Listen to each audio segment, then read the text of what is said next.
ગુજરાતમાં બગદાણાની અંદર બનેલી નવનીતભાઈને જે માર મારવામાં આવ્યો એ ઘટના ખૂબ ચર્ચામાં છે. સોશિયલ મીડિયા, ટીવી, સમાજ અને સરકાર આ બધા જ લોકો આ ઘટનાને લઈ ચર્ચા અને ચિંતા કરે છે. ગુજરાતમાં અગાઉ અનેક આવી ઘટનાઓ બની. પહેલાં પણ થોડાક સમય પહેલાં જ એક વિડીયો વાયરલ થયો હતો. ભાવનગર જિલ્લાના સિંહોર તાલુકાના એક ખેડૂતને 2-3 ગુંડા તત્વોએ લાકડીના મારથી માર મારતા હોય ખેતરમાં, એવી ઘટના બની હતી.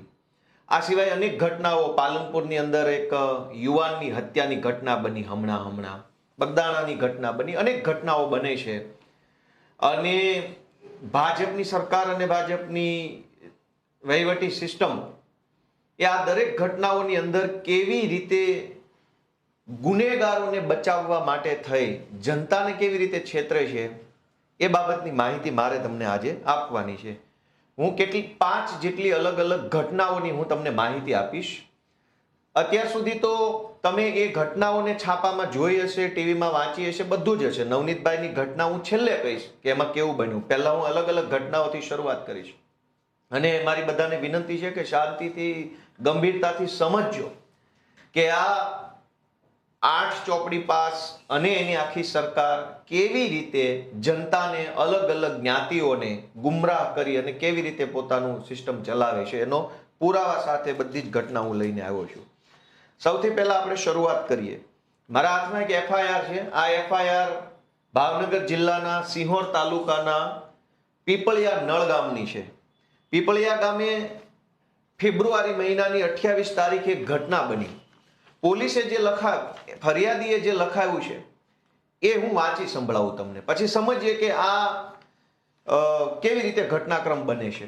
પણ આ એફઆઈઆર વાંચતા પહેલા હું તમને એક વસ્તુ પૂછું કે ભાઈ, આપણે માર્કેટમાંથી કોઈ સામાન લેવો હોય તો બ્રાન્ડેડ કંપનીનું કોઈ શેમ્પુ છે ઓરિજિનલ, એ છાપેલી કિંમતે મળે ત્યાંથી લેવું વધારે સારું કે ડિસ્કાઉન્ટ મળે ત્યાંથી લેવું વધારે સારું? બ્રાન્ડેડ કંપનીનું શેમ્પુ તો કોઈ પણ માણસ એવું કહે કે ભાઈ ડિસ્કાઉન્ટ મળે ત્યાંથી જ લઈશું, બ્રાન્ડેડ કંપનીનું જ લેવું છે, 1000 રૂપિયા છાપેલી કિંમત છે અને મને 700 રૂપિયામાં ડિસ્કાઉન્ટ સાથે મળે તો હું ડિસ્કાઉન્ટમાંથી જ લઈશ. હવે ડિસ્કાઉન્ટમાં આપણે વસ્તુ લેવા જઈએ ત્યારે વળી એક નવો સવાલ છે કે ઓછું ડિસ્કાઉન્ટ મળે ત્યાંથી લેશો કે વધુ ડિસ્કાઉન્ટ મળે ત્યાંથી લેશો? તો કોઈ પણ સામાન્ય માણસ એવું બોલે કે ભાઈ વધુ ડિસ્કાઉન્ટ મળે ત્યાંથી જ માલ લેવાય ને. બ્રાન્ડેડ કંપનીનું શેમ્પુ 50% ડિસ્કાઉન્ટમાં મળતો હોય તો ત્યાંથી લઈશ, અને 10% ડિસ્કાઉન્ટમાં મળતું હશે તો 10%માંથી લઈશ. જ્યાં વધુ ડિસ્કાઉન્ટ ત્યાંથી લઈશ, એ સ્વાભાવિક બાબત છે. ગુજરાતમાં ભાજપની સરકાર, ભાજપના નેતાઓ અને ભાજપની સાથે મળેલા કેટલાક ગળામાં પટ્ટો પહેરેલા પોલીસના અધિકારીઓ, આ ત્રણેય ભેગા મળી અને ગુજરાતની તમામ ઘટનાઓમાં આરોપીઓને ડિસ્કાઉન્ટ આપે છે. એ કેવી રીતે? એનો પહેલો દાખલો આપું હું આ સિંહોરની ઘટનામાંથી. સિંહોરમાં ફરિયાદી છે કલ્પેશભાઈ પોપટભાઈ વઘાસિયા. એનું રહેવાનું સરનામું એફઆઈઆરમાં એને લખાયું છે કે ભાવનગરની કોઈ શેરીમાં, કોઈ પ્લોટ નંબર, કોઈ મકાન નંબરમાં રહે છે અને એનું મૂળ વતન પીપળિયા ગામ છે. હવે એફઆઈઆર લખાવે છે. આપણે એક વખત એવું માની લઈએ કે અહીંયા એફઆઈઆરમાં જે લખ્યું છે એ જ સત્ય છે, બીજી કોઈ ઘટના બની નથી. તો એ લખાવે છે કે મારું નામ ફલાણું છે, ફલાણી તારીખના રોજ સવારે 10:30 વાગે હું મારા ગામમાં એટલે કે પીપળિયામાં પહોંચી ગયો. આશરે 11 વાગે હું અને મારા પપ્પા પોપટભાઈ લીંબાભાઈ વઘાસિયા બંને અમારે ખેતરે વાડીએ ગયા 11 વાગે, એટલે કે 28 તારીખ ફેબ્રુઆરી મહિનાના સવારે 11 વાગે આ ફરિયાદ લખાવનાર વ્યક્તિ અને એના પપ્પા વાડીએ ગયા. હું અને મારા પપ્પા ચાલીને જતા હતા. એમાં હું તેમની પાછળ આશરે 100 મીટર દૂર હતો એવું લખેલું છે. મેં હાઇલાઇટ કર્યું છે કે 100 મીટર દૂર, એટલે કે કલ્પેશભાઈ 100 મીટર પાછળ છે અને પોપટભાઈ 100 મીટર આગળ છે. 100 મીટર એટલે બધા સમજે છે કાંઈ નજર સામે દેખાય એટલું. ત્યારે મારા પિતા પોપટભાઈ આગળ ચાલીને જતા હતા. તેની પાસે અમારા ગામના નિલેશભાઈ ઘેલાભાઈ સાનિયા, જેના હાથમાં કુંડળીવાળી લાકડી હતી, તથા મયુરભાઈ ઘેલાભાઈ સાનિયા, જેના હાથમાં પણ કુંડળીવાળી લાકડી હતી, તથા સાજણભાઈ આનંદભાઈ તથા ખેતાભાઈ આનંદભાઈ, જે બંનેના હાથમાં પણ લાકડીઓ હતી, તેઓ મારા પિતા પાસે લાકડીઓ લઈને જતા. હું મારી વાડીએથી મારા પિતાની પાછળ હતો અને આ ચારે જણાને જોઈને હું ઉતાવળા પગલે ચાલી મારા પિતા પાસે પહોંચ્યો. એ સમયે આ ચારેય લોકો જેના હાથમાં લાકડી હતી એ મારા પિતાને એવું કહેતા હતા કે તું કેમ અમને ઢોર ચારવાની ના પાડે છો, આજે તને જીવતો રહેવા દેવો નથી, એવી મારી નાખવાની ધમકી આપી ચારેય જણા મારા પિતાને જાનથી મારી નાખવાના ઈરાદે લાકડી લઈને મારવા લાગ્યા. જેમાં નિલેશભાઈ એના હાથમાં હતી એ લાકડી મારા પિતાના ડાબા ભાગે મારી, ગંભીર ઈજા કરી. મયુરભાઈએ લાકડી ખભા ઉપર મારી. સાજણભાઈ અને ખેતાભાઈએ શરીરના અન્ય ભાગ ઉપર લાકડી મારી. આવું એફઆઈઆરમાં ફરિયાદીએ લખાયું છે. હવે આ ફરિયાદી લખાવે છે ત્યારે ફરિયાદી પોતે ત્યાં હાજર છે, પણ આખી એફઆઈઆરમાં એવું નથી લખ્યું કે ભાઈ વચ્ચે પડ્યો છોડાવવા માટે, કે છોડાવવા વચ્ચે પડ્યો તો બે ધોકા એને પોતાને પણ વાગી ગયા, એવું આખી એફઆઈઆરમાં ક્યાંય લખેલું નથી. આ એફઆઈઆર હું વાંચું છું. એફઆઈઆર છે સિંહોર પોલીસ સ્ટેશનની 28 ફેબ્રુઆરી 2025ની. એવું કેમ બન્યું કે એના પપ્પાને 4 લોકો માર મારે છે અને આ ભાઈ કઈ છોડાવવા પડતો નથી અને આ ભાઈને એક લાકડી પણ વાગતી નથી? મારવા જ આવ્યા છે તો એના છોકરાને 2 લાકડી મારશે. હકીકત એવી છે કે ભાવનગર પોલીસના એક ઉચ્ચ અધિકારીએ ભાજપની દલાલી કરી, ગળામાં પટ્ટો પહેરી અને આખી ખોટી એફઆઈઆર ઊભી કરી છે આરોપીઓને ડિસ્કાઉન્ટ આપવા માટે. ઘટના એમ બની હતી કે એ 4 લોકોએ આ બાપાને ખેતરમાં જઈ માર માર્યો, એનો વિડીયો વાયરલ થયો, ઓલ ગુજરાતે જોયો. ત્યારે ત્યાં ઘટના સ્થળે બાપા પોતે એકલા અને 4 માર મારનારા લોકો, કુલ 5 લોકો જ ખેતરમાં હતા. છઠ્ઠો કોઈ માણસ ત્યાં ખેતરમાં હાજર નહોતો. આ ફરિયાદ જેના નામની પોલીસે લખી છે, કલ્પેશભાઈ પોપટભાઈ વઘાસિયા, એ ગુનો બન્યો તે દિવસે ભાવનગરમાં પોતાના ઘરે હાજર હતા, ગામડે હતા નહીં. છતાંય તે ભાજપનો પટ્ટો ગળામાં પહેરેલા એક પોલીસવાળા અધિકારીએ આ વ્યક્તિને પોતાના પિતાના માર મારનાર વ્યક્તિ વિરુદ્ધનો ફરિયાદી બનાવ્યો, અને ફરિયાદી એવી રીતે બનાવ્યો કે હું પોતે ત્યાં હાજર હતો અને મારી હાજરીમાં આ ઘટના બની અને મારા પપ્પાને માર મારતા હતા ને આવું કહેતા હતા. પોલીસે આવું કેમ કર્યું? આ ભાઈ ત્યાં હાજર નતો, એના પપ્પાને મારતા હતા ત્યારે એના પપ્પા અને મારનારા 4 લોકો જ હાજર હતા. તો પછી પોલીસે આને કેમ ફરિયાદી બનાવ્યો? આરોપીઓને ડિસ્કાઉન્ટ આપવા માટે. કેવી રીતે? કે જો ફરિયાદ ખોટી નોંધાય તો કોર્ટની અંદર અદાલતમાં જામીન મેળવવામાં, બીજી ત્રીજી બધી જ પ્રોસેસમાં આરોપીઓને ફાયદો મળે, કેમ કે એફઆઈઆર ખોટી છે. એફઆઈઆર ખોટી કેવી રીતે છે? આ એફઆઈઆરમાં ભાવનગર પોલીસે કલમ લગાવી છે 307, એટલે કે જાનથી મારી નાખવાની કોશિશ, એટલે આઈપી નવી કલમ છે 109(1). પછી 506 એટલે કે ધમકી મારવાની કલમ, અને કલમ 114 એટલે કે ગુનેગાર એક વ્યક્તિની હારે બીજા 3-4 લોકો ત્યાં હાજર હોય એને 114, એટલે આ જૂની કલમ બોલું છું. નવી કલમ છે 109, 351 ને 54. પોલીસે આરોપીને ફાયદો કરાવવા માટે, માથાભારે ગુંડા બદમાશ તત્વોને ડિસ્કાઉન્ટ આપવા માટે કે કોર્ટમાં સજા ન થાય, જલ્દી જામીન મળી જાય, પાસા ન થાય, ગુસ્સીટોક ન લાગે, એટલા માટે ખોટો ફરિયાદી ઊભો કર્યો. અત્યારે આ જ્યારે હું બોલું છું ત્યારે 5મી જાન્યુઆરીના રોજ, એટલે કે 1 વર્ષ લગભગ પૂરું થવા આવશે, એ જે બાપાને 4 લોકોએ માર માર્યો હતો એ બાપા આજે પણ કોમામાં છે, બેભાન અવસ્થામાં છે. 1 વર્ષથી એ માણસ ખાટલામાંથી ઊભા નથી થયા. જો પોલીસે એ બાપાની ફરિયાદ લીધી હોત, એ બાપાને જ ફરિયાદી બનાવ્યા હોત તો પેલા લોકોને આજની તારીખમાં જામીન ન મળ્યા હોત, કેમ કે આરોપી અત્યારે બેભાન છે, પીડિત બેભાન છે. પોલીસે બુદ્ધિ વાપરી, ભાજપનો પટ્ટો ગળામાં પહેર્યો, ટોમી બની ગયા અને માર માગ્યો છે જે બાપાને, એના છોકરાને ખોટો ફરિયાદી બનાવ્યો. એના કારણે આરોપીઓને ડિસ્કાઉન્ટ મળ્યું. આરોપી જેલમાંથી ક્યારનાય છૂટી ગયા છે, 400 મહિના પહેલા છૂટી ગયા છે, અને જેને માર વાગ્યો છે એ બાપા 1 વર્ષથી અત્યારે પોતે કોમામાં છે. અને આ ફરિયાદની અંદર કઈ કલમ, બીજું શું ખોટું કરવામાં આવ્યું કે પોલીસે એફઆઈઆરમાં લખ્યું છે કે ઘટના બની 12 વાગે. એફઆઈઆરમાં 12 વાગે ઘટના બની એવું લખ્યું પોલીસે. એની પોલીસ સ્ટેશનને જાણ રાત્રે 9:30 થઈ એવું પોલીસે લખ્યું છે. જ્યારે એફઆઈઆર ની અંદર એવું લખ્યું છે કે હું 11 વાગે ખેતરે ગયો ત્યારે 100 મીટર દૂરથી મારા પપ્પાને માર્યા, હું ત્યાં હાજર હતો. તો 11 વાગે ઘટના બની, એની જાણ પોલીસને રાત્રે 9:30 થઈ છે એવું પોલીસે બતાવ્યું. એટલે કે ટાઈમની અંદર પણ આરોપીઓને ડિસ્કાઉન્ટ આપવામાં આવ્યું. ખોટો ટાઈમ, ખોટી ઘટના, ખોટો ફરિયાદી, આવું બધું ખોટું લખે એટલે આનો ફાયદો હંમેશા કોર્ટમાં આરોપીને મળે. એક વકીલ તરીકે હું જાણું છું. બીજું કે આની અંદર પોલીસે 3 કલમ ઓછી લખી. કઈ કલમ ઓછી લખી? હવે એફઆઈઆર પાછી વાંચું, એમાં છેલ્લો ફકરો અહીંયા મેં હાઇલાઇટ કર્યો છે. એમાં એવું લખ્યું છે કે આ બનાવ બનવાનું કારણ એવું છે કે હું તથા મારા પિતા વાડીએ ગયેલા અને અગાઉ અમારા ગામના ભરવાડ લોકોને મારા પિતાએ અમારી વાડીમાં ઢોર ચરાવવાની ના પાડેલ હોય, જેની દાજ રાખીને આજરોજ મારા પિતા વાડીએથી ઘરે જતા હતા અને હું તેમની પાછળ જતો હતો ત્યારે ઓલા લોકોએ માર માર્યો.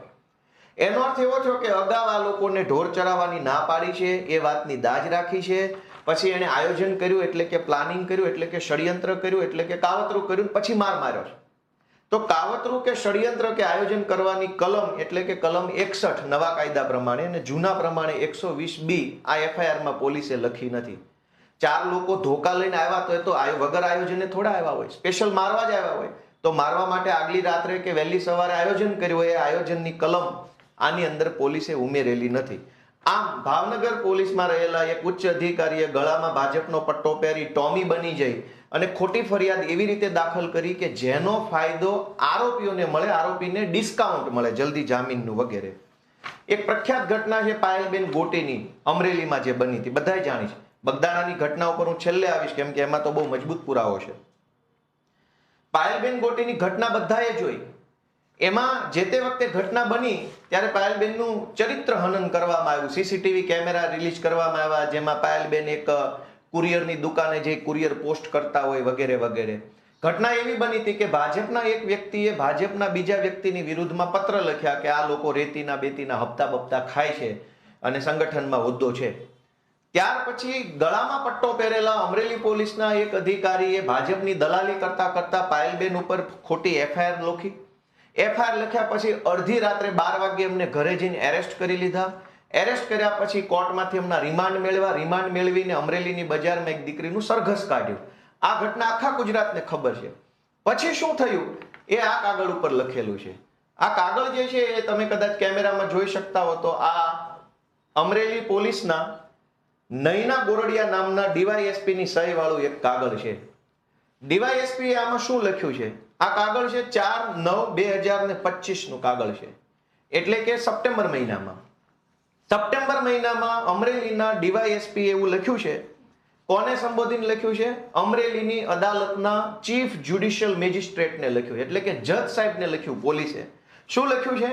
ઉપરોક્ત વિષય અન્વયે જણાવવાનું કે ફલાણા નંબરની ફલાણા કલમ વાળી એફઆઈઆરના કામમાં ગુનાના કામે તપાસ દરમિયાન આરોપી પાયલબેન અશ્વિનભાઈ ગોટી રહે ફલાણું ગામ ફલાણો તાલુકો ફલાણા વિરુદ્ધ પૂરતો પુરાવો નથી. આરોપીનું નામ ભૂલથી એફઆઈઆરમાં આવી ગયું છે, જેથી આ આરોપીનું નામ ભૂલથી આવી ગયું છે એટલે તમે કાઢી નાખો અને આ એફઆઈઆર રફે દફે કરી નાખો. એવું કાગળ કોણે લખ્યું? અમરેલીના ડીવાયએસપી નૈના ગોરડિયાએ. ભૂલથી નામ આવી ગયું, રિમાન્ડ લઈ લીધા, સરઘસ કાઢ્યું, બદલો લઈ લીધો, ફજેતો કરાઈ નાખ્યો અને પછી એના એ જ પોલીસ વાળા પાછળથી કાગળ બદલી અને કોર્ટમાં એવું લખીને આપ્યું કે ભાઈ આ તો આ જે છે એ ગુનો બનતો નથી પાયલબેન સામે, એટલે આનું નામ છે હવે તમે કાઢી નાખો. ત્યારબાદ સૌથી મજાની વાત કે પહેલું કાગળ જે લખ્યું એમાં ખાલી એવું લખેલું છે પાયલબેનનું નામ ભૂલથી આવી ગયું છે. બીજા બધાનું નામ બરાબર છે, બીજા બધાનું નામ તો ગુનેગાર તરીકે છે જ, ખાલી પાયલબેનનું નામ ભૂલથી આવ્યું છે એટલે તમે કોર્ટમાંથી રેકોર્ડમાંથી કાઢી નાખો. પછી આ બીજો કાગળ છે મારા હાથમાં. આ બીજો કાગળ છે એ police inspector cyber crime police સ્ટેશનની સહી વાળો છે. સહી ઉકલતી નથી પણ કે લખેલો છે અને કે અથવા પી જેવું વંચાય છે. આ પેપરની અંદર પાછું સાયબર ક્રાઇમ પોલીસ સ્ટેશનના ઇન્સ્પેક્ટરે એવું લખ્યું છે કે મનીષ વઘાસિયા તથા જીતેન્દ્ર ઉર્ફે જીતુ બાવચંદ ખાતરા અને અશોકભાઈ માંગરોળિયા જે બાકીના 3 આરોપી હતા બરાબર, એની વિરુદ્ધ પણ કોઈ પુરાવો નથી અને આ ત્રણેય લોકોનું નામ પાછું ભૂલથી એફઆઈઆરમાં આવી ગયું છે. તો આખી એફઆઈઆરમાં કુલ 4 આરોપી હતા, 3 પુરુષ અને 1 પાયલબેન. તો પાયલબેનનું નામ ભૂલથી આવી ગયું, બીજા ત્રણેયનું નામ ભૂલથી આવી ગયું. એવો રિપોર્ટ કરીને આખો કેસ રફે દફે કરી નાખ્યો. તો જ્યારે એફઆઈઆર કરી ત્યારે તમને નહોતી ખબર કે આ ખોટો કેસ છે, ત્યારે પોલીસ જાણતા હતા, પણ ભાજપે કીધું કે ટોમી પાયલનું સરઘસ કાઢવાનું છે તો એક જૂઠી એફઆઈઆર બનાવી દે, ચલ ફટાફટ 4-5 ટોમીને મોકલો, પાયલબેનનો કિડનેપ કરી આવો, સરઘસ બરઘસ કાઢો. તો બધા ટોમી ધંધે લાગી ગયા. આજ આ બંને કાગળમાં ચારે ચાર આરોપી વિરુદ્ધ પોલીસ પાસે કોઈ પુરાવો નથી, ભૂલથી નામ આવી ગયું છે, અમારી ભૂલ થઈ ગઈ છે, આવું પોલીસે ઓફિશિયલી લખી સહી સિક્કા કરીને આપ્યું છે. પાયલબેનનું નામ એ ભૂલથી આવી ગયું, બધાનું ભૂલથી આવી ગયું, તો એનો અર્થ એ નીકળ્યો કે કોઈએ ગુનો નથી કર્યો. યા તો તમે ખોટી એફઆઈઆર લખી, ખોટી રીતે સરઘસ કાઢ્યું, બદનામી કરી, બધાને ધંધે લગાડ્યા અને છેલ્લે હવે તમે આ ધંધો ચાલુ કર્યો છે. એનો અર્થ એ થયો કે પોલીસ આરોપીઓને ડિસ્કાઉન્ટ આપવાનું કામ કરે. તમે નિર્દોષ હશો તો તમને જેલમાં પૂરી દેવામાં આવશે. નવનીતભાઈ બગદાણાવાળાની વાત હું હજુ તમને છેલ્લે કરીશ. પાલનપુરની અંદર હમણાં એક હત્યાનો બનાવ બન્યો અને એક છોકરાની હત્યા થઈ ગઈ. હવે હત્યાની એફઆઈઆરની કોપી પણ મારી પાસે છે કે કેવી રીતે પોલીસ આરોપીઓને ડિસ્કાઉન્ટ આપવાનું કામ કરે છે. હર્ષ સંઘવીને આ બધી ટોળકી આખી લાગી છે કે દરેક ઘટનામાં આરોપીને ડિસ્કાઉન્ટ આપવામાં આવે છે. આ એફઆઈઆર મારા હાથમાં કોપી છે. પાલનપુરની અંદર હત્યા થઈ, એની હત્યાની અંદર મરનાર વ્યક્તિ જે છે એ નીતિનભાઈ નામના વ્યક્તિ છે. નીતિનભાઈ જુડાલ, નીતિનભાઈની હત્યા થઈ ચૂકી છે, એની આ એફઆઈઆર છે. એ એફઆઈઆર તમે જોશો તો ખબર પડશે કે આરોપીને ભાજપની પોલીસે કેવી રીતે ડિસ્કાઉન્ટ આપ્યું છે. હર્ષ સંઘવીને ભાજપવાળા સમાજમાં આરોપીઓને ગુજરાતમાં કોઈ પણ ઘટના બને, કોઈ ખૂણા પર ઘટના બને, આરોપીને હંમેશા ડિસ્કાઉન્ટ આપવામાં આવે છે, લાભ આપવામાં આવે છે કે તમે જલ્દી છૂટી જાઓ, તમારા વિરુદ્ધ કડક કાર્યવાહી ન થાય, જામીન મળી જાય, પાસા ન થાય, તડીપાર ન થાય, ગુસ્સી ટોક ન લાગે. એના માટે બધી જ કાળજી દરેક એફઆઈઆરમાં લેવામાં આવે છે. મેં તો ગુજરાતની મહત્વની 5 ઘટનાઓનું તમારું ધ્યાન દોરવું છે. એમાં છેલ્લે નવનીતભાઈની ઘટના કહીશ કે અત્યારે આપણે બધા ચર્ચા થઈ રહી છે ન્યાય આપો, અને શું નવનીતભાઈની ઘટનામાં છે હું છેલ્લે તમને કહીશ. અત્યારે પાયલબેનની એક ઘટના મેં તમને કીધી, એક સિહોરની કીધી. આ હું પાલનપુરની ઘટનામાં તમારું ધ્યાન દોરું છું કે પાલનપુરની ઘટનામાં એફઆઈઆરમાં લખ્યા પ્રમાણે ગુનો બન્યો, એટલે કે હત્યાનો ગુનો બન્યો 20:45, એટલે કે 8 વાગે રાતના અને 45, એટલે 8:45 વાગે. 8:45 વાગે ગુનો બન્યો અને પોલીસે ગુનો નોંધ્યો ક્યારે? 9:25, એટલે કે 9:30 આસપાસ. કઈ તારીખે? 20/12. હવે 20/12 એકચ્યુઅલી શું થયું છે એ જાણીએ કે આ એફઆઈઆર ની કેટલીક લાઈનો હું વાંચું છું જેને મેં હાઇલાઇટ કરેલી છે, પીળો પટ્ટો મારેલો છે કે કેવી રીતે આરોપીઓને ડિસ્કાઉન્ટનો લાભ આપવામાં આવે છે ઈરાદાપૂર્વક. ફરિયાદી લખાવનાર વ્યક્તિનું નામ છે રમેશભાઈ નાનજીભાઈ કેડ. એક રમેશભાઈ નાનજીભાઈ કેડે એવું લખાયું છે કે આ દરમિયાન રસ્તામાં નીતિનભાઈ જે ગુજરી ગયા છે એને આ ભાર્ગવ મંડોરા ઉર્ફે લાલો માળી સાથે ફોનમાં કોઈ પૈસાની લેતી દેતી બાબતે બોલાચાલી થતી હતી અને અમો રામદેવ હોટેલ આગળ આવતા અમો ચારેય જણાઓ કારમાંથી નીચે ઉતરીને ઊભા રહ્યા. તે વખતે પાલનપુર અરોમા સર્કલ તરફથી એક હ્યુન્ડાઈ કંપનીની સફેદ કલરની i10 કાર જે દિલ્હી પાર્સિંગની હતી તે કાર અમારી આગળ આવીને ઊભી રહી અને એમાંથી આશરે 5 માણસો નીચે ઉતરેલા અને તેમાંથી 2 માણસો પાસે લોખંડની પાઇપો હતી અને તેમની પાછળ તરત જ 5 જેટલા મોટરસાયકલ હતા, બીજા 4-5 જેટલા એક્ટિવા હતા, ટુ વ્હીલરો હતા અને આશરે 20 જેટલા માણસો તેમના હાથમાં તલવારો અને ધોકાઓ લઈને લોખંડની પાઇપો જેવા હથિયારો લઈને આવેલા. અને અમે કંઈ સમજીએ તે પહેલા જ આ લોકોએ ભેગા મળીને કંઈ બોલ્યા ચાલ્યા વગર અચાનક જ અમારી સાથેના નીતિનભાઈ અને ભરતભાઈ ઉપર હુમલો કરી દીધો, જેમાંથી i10 માંથી ઉતરેલા એક વ્યક્તિએ નીતિનભાઈના ગળાના ભાગે લોખંડનો પાઇપ માર્યો વગેરે વગેરે લાંબુ લખ્યું છે. પણ આમાં ફરિયાદીએ લખ્યું છે કે 20 જેટલા માણસો આવ્યા, તલવારો લાવ્યા, ધોકા લાવ્યા, ગાડીઓ આવી, 4 વ્હીલ આવી, 2 વ્હીલ આવી, એક્ટિવા આવી. તો આટલા બધા માણસો ભેગા કરવા હોય, ગાડીઓ, તલવારો, ધોકા, માણસો, તો મને એવું લાગે છે કે ચોક્કસ એનું આગોતરું આયોજન કરવું પડે. અચાનક ન થાય કશું જ. કલાક, 2 કલાક, 5 કલાક કે 2 દિવસ અગાઉ એનું પ્લાનિંગ કરવું પડે. બધાને ફોન કરીને કહેવું પડે કે ભાઈ પેલો નીતિન છે એને હું મળવા બોલાવું ને આજે એને મારવાનો છે કે મારી નાખવાનો છે, તો તમારે બધાએ ધોકા બોકા લઈને આવવાનું છે વગેરે વગેરે. એટલે કાયદામાં એક કલમ છે, એ કલમને જૂની કલમ એની છે 120B, અત્યારે નવી કલમ છે 61. એ હું અંગ્રેજીમાં વાંચું છું, પછી ગુજરાતી કહીશ. અંગ્રેજીમાં કલમ 61 માં એવું લખ્યું છે કે when 2 or more persons agree with the common object to do or cause to be done, An illegal act or an act which is not illegal by illegal means, such an agreement is designated a criminal conspiracy. Criminal conspiracy એટલે કે ગુનાહિત ષડયંત્ર, શુદ્ધ ગુજરાતીમાં કાવતરું, અથવા આપણે એને કહેવાય ને ષડયંત્ર, કાવતરું શબ્દ, દેશી કાવતરું શબ્દ. કાવતરું એટલે આગોતરું આયોજન.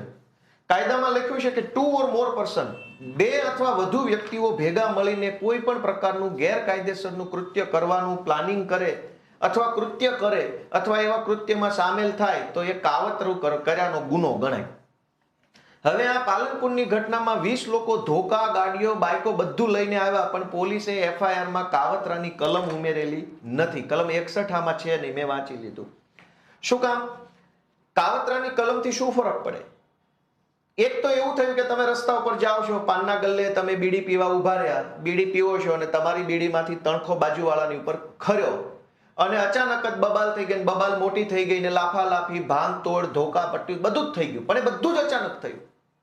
તો અચાનક થયું છે એ ગુનો અલગ લેવલની ગંભીરતા ગણાય છે.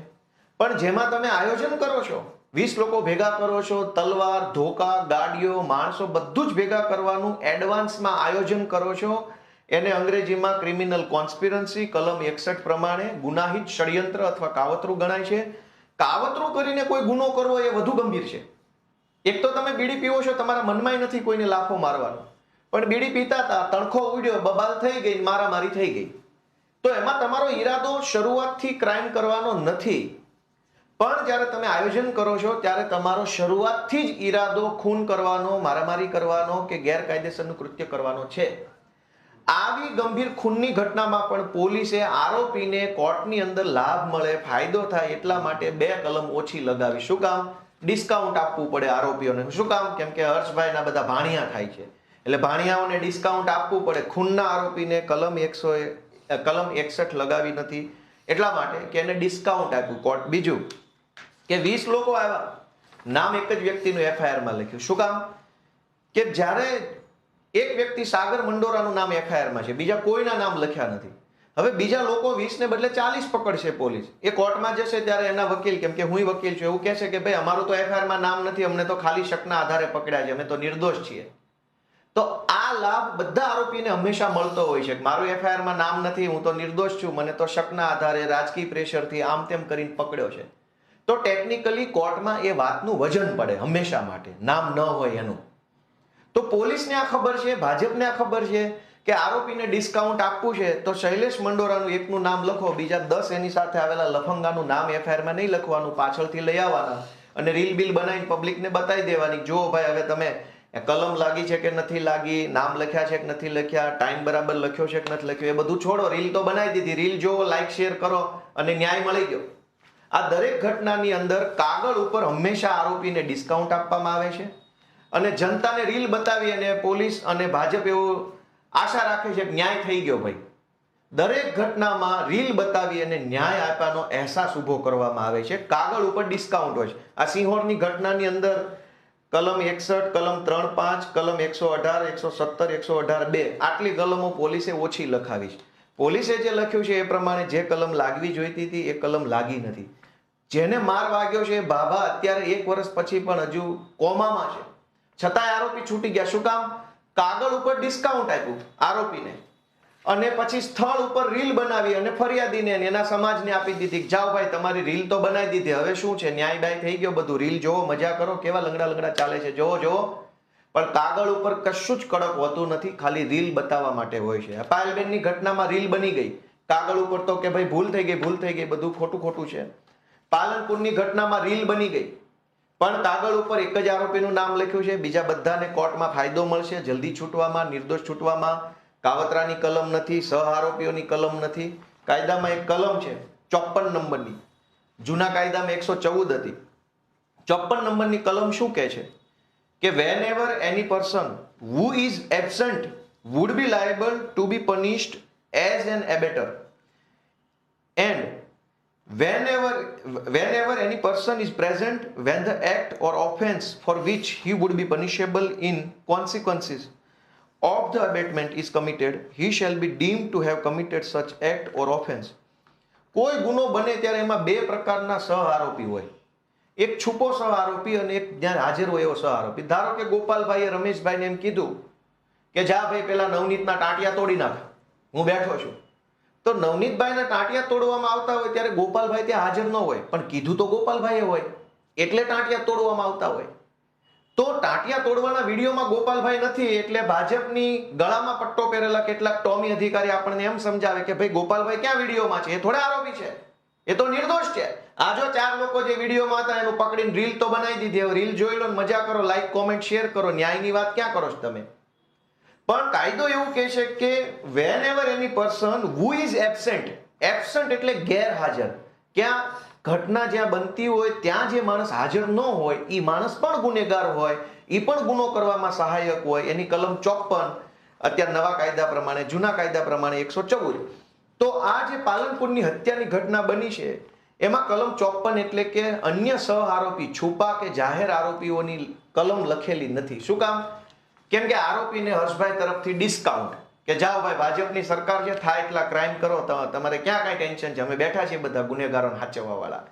એટલે આની અંદર ષડયંત્રની 20 જણાનું ટોળું ભેગું કરી આયોજન કરવાની અને 54 એટલે કે 114 એટલે કે છુપા અથવા જાહેર સહ આરોપીઓને અંદર કડક કાર્યવાહી થાય એવી કલમ લખી નથી. પણ પોલીસે પાલનપુરની ઘટનામાં રીલ બનાવી દીધી છે એટલે ભાજપની સરકાર એવું ઈચ્છે છે કે ભાઈ રીલ જોવો, લાઈક કોમેન્ટ શેર કરો. આ બધું કાગળમાં ક્યાં તમે પડો છો? તમારે શું કાગળ આરે લેવા દેવા છે? રીલ તો બની ગઈ વ્યવસ્થિત ચકાચક.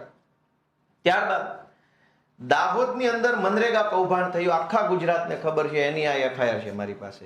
મનરેગાની અંદર બહુ મહાપુરુષો બધા આરોપી તરીકે પકડાયા. આ દાહોદની મનરેગાની એફઆઈઆરમાં એક ફરિયાદી કોણ છે? ફરિયાદી છે શરદકુમાર વિઠ્ઠલભાઈ બાંભરોલિયા. ડિસ્કાઉન્ટ આપવાનું આરોપીને કેવી રીતે એ હું તમને સમજાવું છું.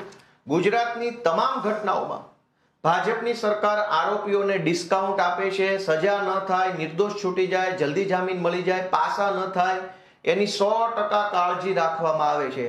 ગુંડાઓને છાવરવા માટેની કોઈ પણ એફઆઈઆર તમે મને ગુજરાતની આપશો તો હું તરત એને ખોલીને તમને સમજાવી શકીશ કે ગુંડાઓને બચાવવા, ડિસ્કાઉન્ટ આપવા માટે પોલીસે જાણી જોઈને આટલી ભૂલો આ એફઆઈઆરમાં રાખી છે. એ ભૂલ આરોપીના વકીલ તરત જ કોર્ટમાં બોલવાના છે. કોર્ટમાં બોલશે એટલે આરોપીના પક્ષની અંદર આખો કેસ થઈ જશે. અત્યારે હું તમને મનરેગા કૌભાંડ દાહોદમાં જે થયું એને હું તમને એફઆઈઆર વાંચી સંભળાવું. એમાં ફરિયાદી છે શરદકુમાર વિઠ્ઠલભાઈ બાંભરોલિયા, નિયામક છે, સરકારી નોકરિયાત છે. એને ફરિયાદ આપી, એમાં એવું લખ્યું છે કે મનરેગા યોજના હેઠળ કરવાના થતા કામો અપૂર્ણ જણાય છે, એટલે કે પૂરા નથી કર્યા. તેમ છતાં તે કામોનું કમ્પ્લીશન સર્ટી તથા ખોટા પુરાવા ઊભા કરી પૂર્ણ પેમેન્ટ કરી દેવામાં આવેલ છે અથવા મેળવી લેવામાં આવેલ છે. નાણાં ચૂકવનાર અધિકારીઓ દ્વારા અધૂરા કામો કરવા છતાં એજન્સીઓને નાણાંની ચૂકવણી કરી કાયદેસરની કરવાની થતી ફરજમાં નિષ્કાળજી દાખવનાર અધિકારી, કર્મચારી તેમજ કરાર આધારિત કર્મચારીઓએ એજન્સી સાથેના એકબીજાના મેળાપીપણું કરી સરકારને નુકસાન પહોંચાડ્યું છે. આ પેરેગ્રાફ એફઆઈઆર ની અંદર લખેલો છે. પછી આગળ પાછળ તો બધી વાર્તા છે. આની અંદર એજન્સી લખ્યું છે, પણ કઈ agency? Rameshbhai agency, Saganbhai agency, Satyasai agency, Bollywood agency, Skylab agency, Sony agency, કઈ એજન્સી? એજન્સીનું નામ ઈરાદાપૂર્વક એફઆઈઆરમાં લખવામાં આવ્યું નથી. શું કામ? કોર્ટમાં જાય તો કાલે વળી પ્રશ્ન આવે, ભાઈ અમારું ક્યાં નામ હતું? આ તો રાજકીય બખાડો થયો, ટીવીમાં આવ્યું, મીડિયામાં આવ્યું એટલે અમને પકડી લીધા. બાકી જુઓ એફઆઈઆરમાં ક્યાં લખ્યું છે ગોપાલભાઈ એજન્સી? વાત તો સાચી છે, એફઆઈઆરમાં ગોપાલભાઈ એજન્સી નથી લખ્યું, પણ 2000 કરોડનું કૌભાંડ થયું. આખી એફઆઈઆરમાં ક્યાંય આરોપીનું નામ લખ્યું નથી. આરોપીનું ખાનું જે આવે એફઆઈઆરમાં એવું લખ્યું છે કે ખોટા બિલ મૂકી, ખોટા રેકોર્ડ બનાવી સરકારમાંથી પૈસા લેનાર એજન્સીના કરતા હતા. તો કઈ એજન્સી ખોટા બિલ મૂક્યા તો તમને ખબર હતી એટલે તો તમે એફઆઈઆર કરાવવા ગયા. તો ત્યારે કોલમની અંદર લખવું હતું કે ભાઈ આ સ્કાય એજન્સી, આ બોટ એજન્સી, આ ફલાણી એજન્સી, એક્સ એજન્સી, વાય, બધી એજન્સીના નામ લખવાની જરૂર હતી.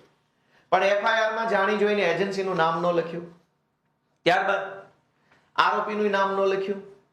બીજું, સરકારી કયા માણસોએ ખોટા બિલ મંજૂર કર્યા? આમાં લખ્યું છે કે કામ પૂરું નથી કર્યું છતાંય નાણાંની ચૂકવણી કરી તો ફરજમાં નિષ્કાળજી દાખવનાર અધિકારી. તો કઈ 500 અધિકારી થોડા છે? મનરેગામાં નક્કી જ હોય કે તાલુકા કક્ષાનો એક જિલ્લા કક્ષાનો બેસ્ટ અધિકારી હોય, છતાં એનું નામ એફઆઈઆર માં લખ્યું નથી. શું કામ? કે મારું નામ ક્યાં એફઆઈઆર માં છે? મને તો આ રાજકીય પ્રેશર આવ્યું એટલે પકડ્યો છે. ભાઈ સાહેબ બાપા, હું તો નિર્દોષ છું, મને ડિસ્કાઉન્ટ આપો. અને મળી જાય ડિસ્કાઉન્ટ અને છૂટી ગયા. 2000 કરોડના આરોપીઓ છૂટી ગયા જામીન ઉપર. શું કામ? સરકારે એફઆઈઆર કરતી વખતે એને ડિસ્કાઉન્ટ આપેલું છે. આની અંદર ખોટી રીતે લખેલી છે માહિતી, ખોટું લખેલું છે. બીજું કે સૌથી મોટી બે બાબત આ એફઆઈઆર માં હજુ સુધી ભાજપ સરકારે કરી નથી, આરોપીઓને ડિસ્કાઉન્ટ આપવા માટે કે ભાઈ સાહેબ બાપા, તું અમારા ભાજપનો લાડલો છોકરો છો, જલ્દી છૂટી જાય, એના માટે 4 કલમ ઓછી લગાવવું. કેવી રીતે? કે સરકારી કામમાં ખોટા બિલ મૂકવામાં આવ્યા અને એફઆઈઆર માં લખ્યું છે કે એજન્સી દ્વારા કોઈ કામ કરવામાં નથી આવ્યું, તેમ છતાં ખોટા બિલ મૂકી અને પૈસા લઈ લીધા. તો સરકારી કામના બિલ હંમેશા જીએસટી વાળા હોય તો જ હાલે. આ કોઈ પાનની દુકાનનું માવાનું બિલ નથી કે સાદી કાપલી પર હોય. સરકારી મનરેગાના કોન્ટ્રાક્ટના કામોના 2000 કરોડના ખોટા બિલ મૂકવામાં આવ્યા, તો એ દરેક બિલ જીએસટી વાળા હશે. એનો અર્થ એ થયો કે મનરેગામાં 2000 કરોડનું કૌભાંડ તો થયું, સાથે જીએસટી નું કૌભાંડ પણ થયું, જીએસટી ચોરી થઈ. તો જીએસટી ની કોઈ એફઆઈઆર આજ સુધી થઈ નથી, જીએસટી ની કાર્યવાહી નથી થઈ. ઇનપુટ ક્રેડિટ ને ટેક્સ ક્રેડિટ ને રિબેટ ને જે કાંઈ આવતું એની કોઈ કાર્યવાહી આ દાહોદના મનરેગા કૌભાંડમાં થઈ નથી. ખાલી પોલીસ સ્ટેશનમાં એફઆઈઆર થઈ છે વિશ્વાસઘાત અને છેતરપિંડીની. પણ આ જીએસટી ના 2000 કરોડના ખોટા બિલ સરકારને પકડાવ્યા ને એમાં જે ક્રેડિટ લીધી હશે એનું શું? તો કે ડિસ્કાઉન્ટ લઈ જાઓ ભાઈ, ભગવાન ભરોસે તંત્ર ચાલે છે. અને બીજું કે પ્રિવેન્શન ઓફ કરપ્શન એક્ટ નામનો કાયદો બન્યો છે, એસીબી કરપ્શનનો કાયદો. જે સરકારી માણસોએ આવા ખોટા બિલ મંજૂર કરી અને એજન્સીઓને પૈસા ચૂકવી દીધા, એ માણસે પૈસા તો કમાણો. તો સરકારી માણસ ખોટી રીતે પૈસા કમાય એ એસીબી નો ગુનો છે, પ્રિવેન્શન ઓફ કરપ્શનનો, ભ્રષ્ટાચારનો કેસ થવો જોઈએ. જ્યારે આમાં દાહોદના કાંડમાં સરકારી માણસો ઉપર ભ્રષ્ટાચારની એફઆઈઆર નથી થઈ, ખાલી વિશ્વાસઘાતની એફઆઈઆર થઈ છે. 2000 કરોડનો વિશ્વાસઘાત કર્યો, હવે પૈસા પાછા સરકારને કોણ આપશે? તો કે ડિસ્કાઉન્ટ લઈ જાઓ. એટલે કે કાગળ ઉપર પોલીસ અને ભાજપના કેટલાક ટોમી ઈરાદાપૂર્વક કાગળ ઉપર ખોટું લખે, ખોટા વાક્યો, ખોટા આંકડા, ખોટી કલમ, ખોટી ઘટના, ખોટી રીતે બધું લખીને કાગળો નબળા બનાવે, બોદા કાગળ બનાવે અને જનતાને બતાવવા માટે રીલ બનાવે. એટલે કાગળ ઉપર આરોપીઓને, ગુનેગારોને, ગુંડાઓને ડિસ્કાઉન્ટ મળે અને જનતાને રીલ જોવા મળે અને 8 પાસની દુકાન આવી રીતે ચાલે છે. મોરબી દુર્ઘટના બની. હવે આ મોરબી દુર્ઘટના, મોરબીની એફઆઈઆર મારી પાસે પડી છે. આમાં પણ આરોપીઓને કેવી રીતે ડિસ્કાઉન્ટ આપવામાં આવ્યું કે તમે જેલથી, સજાથી, કાયદા કાનૂનથી બચો એના માટેની વ્યવસ્થા સરકાર તરફથી તમને ડિસ્કાઉન્ટ. આ મોરબીની ઘટનાના ફરિયાદી પ્રકાશભાઈ અંબારામભાઈ દેકાવાડિયા છે. એટલે કે એ પીઆઈ છે, ત્યાંના મોરબીના પીઆઈ છે. એણે આખી ફરિયાદમાં ક્યાંય આરોપીનું નામ કે એજન્સીનું નામ લખાયું નથી. એણે લખાયું છે કે સરકારશ્રીના અલગ અલગ વહીવટી તંત્ર દ્વારા ખાનગી એજન્સીઓ મારફતે બ્રિજનું સમારકામ, મેન્ટેનન્સ અને મેનેજમેન્ટ કરી સ્થાનિક લોકોની સુખાકારી અને આનંદ પ્રમોદ તથા પ્રવાસન માટે ખુલ્લો રાખવામાં આવતો હતો. ખાનગી એજન્સી પણ કઈ agency? Rameshbhai agency, Gopal agency, ચંદ્ર એજન્સી, મંગળ એજન્સી, ગુરુવાર, કઈ એજન્સી? આખી એફઆઈઆર માં એજન્સીનું નામ નથી લખ્યું, કોઈ માણસનું નામ નથી લખ્યું. શું કામ? કોર્ટમાં જ્યારે જાઓ ત્યારે વળી એમ કહી શકો કે સાહેબ આમાં મારું નામ જ નથી, મારી કંપનીનું નામ નથી, આ તો રાજકીય બધું ષડયંત્ર થયું, મીડિયામાં હોવા થઈ ગઈ એટલે મને ખોટી રીતે ફસાયો છે, હું નિર્દોષ છું. જુઓ ક્યાં એફઆઈઆર માં મારી એજન્સીનું નામ છે અને આમાં છે નહીં. આવી રીતે દરેક ગુનાના આરોપીઓને કાગળ ઉપર બચાવવા માટે થઈ ડિસ્કાઉન્ટ આપવામાં આવે છે ભાજપની સરકાર દ્વારા અને પબ્લિકને બતાવવા રીલ બનાવવામાં આવે છે. એટલે આરોપી પણ ખુશ, ભાજપ ખુશ, રીલ જોઈને પબ્લિક ખુશ, બધું ખુશ. ન્યાયની વાત કઈ હોતી નથી. હવે આ મારા હાથમાં નવનીતભાઈનો કાગળ હવે આવ્યો. બગદાણાની ઘટના, નવનીતભાઈની એફઆઈઆર છે મારા હાથમાં. આ એફઆઈઆર માં નવનીતભાઈ જે છે એ ફરિયાદી છે. હવે એની હું ફરિયાદ વાંચું છું. કેવી રીતે આરોપીઓને લાભ મળે, આરોપીઓ છૂટી જાય, જામીન જલ્દી થઈ જાય, સજા ન થાય, જે દિવસે કેસ હાલે ત્યારે નિર્દોષ છૂટી શકે, પાસા ન થાય, આવું બધું બધી કાળજી પોલીસ અને કેટલાક ભાજપના નેતાઓ દ્વારા ગુજરાતમાં ગમે ત્યાં રાખવામાં આવતી હોય છે. આ તો મેં તમને મોરબીની, દાહોદની, પાલનપુરની, અમરેલીની ઘટનાઓ કીધી. આ બગદાણાની ઘટના. બગદાણાના કિસ્સામાં શું થયું કે આખો સમાજ આવ્યો, સમાજના આગેવાનો, રાજ્યના મંત્રીઓ, કેન્દ્રના મંત્રીઓ, કેબિનેટ મંત્રીઓ, સાંસદો બધા જ આવ્યા.